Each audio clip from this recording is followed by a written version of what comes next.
I just thought I'd go ahead and make a quick video for everybody. Oh, by the way, Deborah Brown here.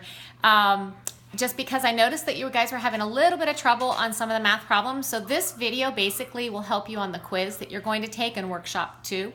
So go ahead and view it. You can retake the quiz if you already have taken it, and hopefully it'll help. Okay, here we go. All right. One of the problems here will say solve and check the linear equation. And so this is what you need to do. The first thing you're going to do is you're going to distribute to 4x minus 16 plus 20 equals 3x plus 9. Then you're going to go ahead and solve by having all of your x's on the left and numbers on the right. So I'm going to combine these.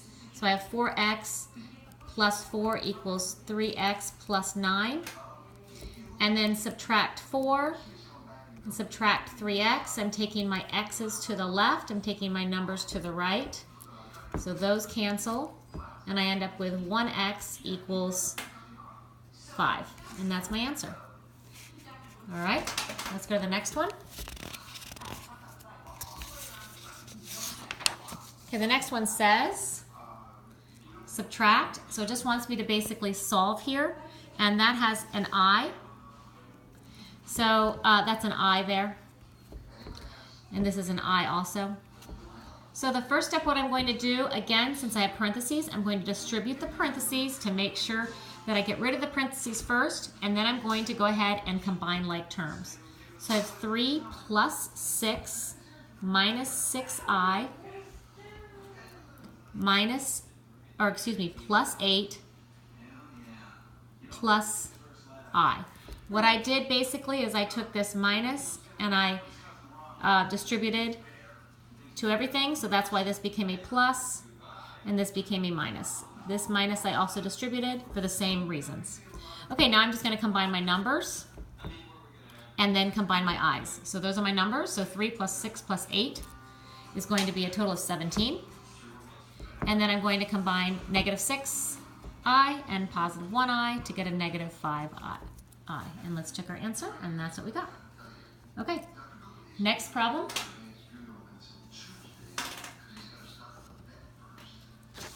For the next problem, we have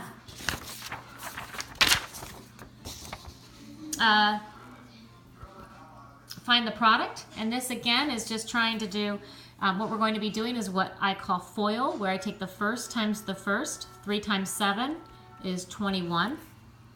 The first one times the last one, which is the outside terms, that's where the O comes in FOIL. And that's 3 times negative 6i. So 3 times negative 6 is negative 18, and you can just put an I because there's no other i's. Negative 8 times 7 is negative 56i. And finally, negative 8i times negative 6i is going to get a positive 54i squared. I'm sorry. 48. That's 8 times 6. Okay. All right. The one thing that I'm going to change is I squared here. Is I squared, remember, equals negative 1. So this is going to change to negative 1, which is 48 times negative 1. So I end up having 21 minus 48, which is going to be 27, negative 27. And then I'm going to go ahead and combine these two here. Negative 18 and 56 is going to get me, just going to add them. And so I'm going to carry the 1 as if I'm adding since the signs are the same, and I'm going to get 74, so 74i. And here's my answer, negative 27 minus 74i, which is exactly what we got. Okay, next problem. This one here is doing the same thing, except, and it gives you the answer down here. And let's go ahead and confirm and show you how to do that. So this would be 6 plus 9i squared, which means just the same thing. Oops, sorry, I already squared it. Which is the same thing that we just did. The first times the first. 6 times 6 is 36. the outside times the outside, which is 54i, the inside times the inside, which is also 54i, and finally the last times the last, which is 81i squared. Okay, so now again 54 and 54 is 108i, and again my I squared is equal to -1, so that's just -1. So this is just 81 times -1, which is -81. And remember, I need to combine it with my positive 36. So once I combine that, I get the answer -45 plus 108i. And that's the same thing that we got. Okay, next problem. Number 5 here. Solve the equation by your method. Okay, your method, I always choose to factor if I can. If I can't factor, I usually choose either completing the square or quadratic formula. I'm going to go ahead and complete the square if it doesn't factor. And I look at it and I can see it doesn't factor if so I'm just going to go ahead and complete the square. It's already in a completing the square fashion, so I'm going to have x squared plus 2x, and I always put plus blank equals 4 plus blank. This blank is basically left for my completed square. So I know what the number that goes in there is I'm going to divide this by 2, and then I'm going to square it. And that's what goes in this blank. So if I do 2 divided by 2, I get 1, and I square 1, I get 1. But what I do to one side, I have to do the other. So if I add 1 to one side, I have to add 1 to the other. All right, now I can factor this. Remember, this is just x plus and whatever 2 divided by 2 was, which is 1. So that's how that's factored, and this just equals 4 plus 1, which is 5. All right, so now I have, if I find the square root of this, I get x plus 1 is going to equal the square root of 5. So, and of course, I'm sorry, this should be plus or minus because I found the square root. So this is, I'm going to subtract 1. And I will have x equals -1 plus or minus the square root of 5. The reason this is plus or minus is because whenever I find the square root of a number, because if I have -5 times -5, that's 25, and 5 times 5 is 25. So if I ask you what the square root of 25 was, it could either be -5 or +5, because both of those satisfy. Okay? All right, number 6 here. It wants me to go ahead and find the solution. Again, we're cheating here by seeing the answer, which means it's a simple answer and you know that you can probably factor it. But if you weren't able to factor it, then you could use what we just did, which was completing the square. However, the first thing that I'm going to do, whether I complete the square or quadratic formula or anything, I'm just going to go ahead and simplify this and divide everything by 4.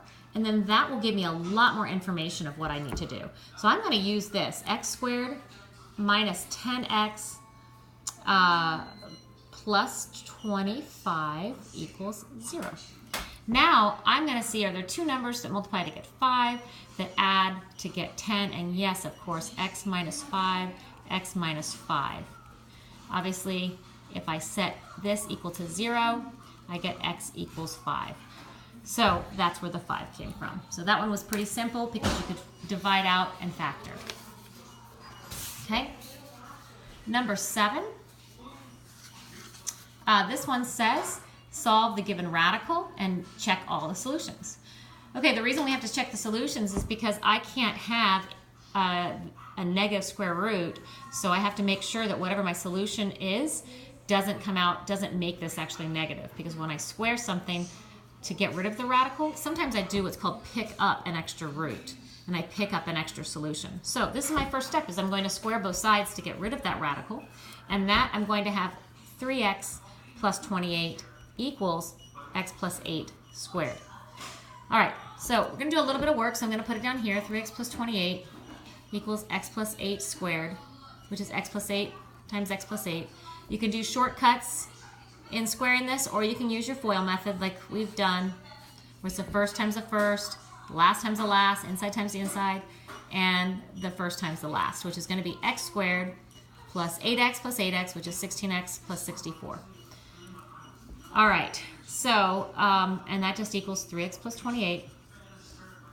So I want everything on one side, so I'm going to combine all these by subtracting 3x minus 28 minus 3x minus 28, and that is going to give me x squared, and this is going to give me plus 13x, and this is going to get me, if I subtract here, that'll be 5, 14, it'll give me 6, and then 3, so plus 36.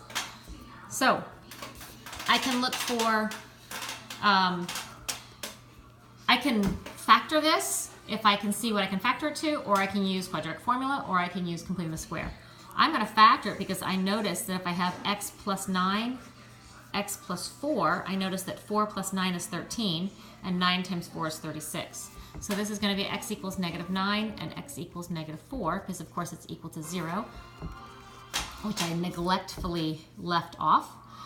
And these are my two solutions, but I have to check and make sure that they work. Remember, I told you if you square something, sometimes it picks up an extra solution. So I just have to make sure it works. So I'm going to check it into here, into 3x plus 28, and just make sure it's okay. So if I put this in here and I go 3 times negative 9 plus 28, let's go ahead and try it. All right, so that's going to get me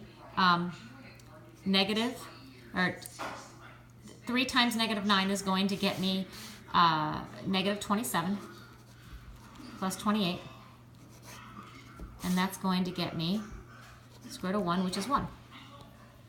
All right, and then I may get a new piece of paper here.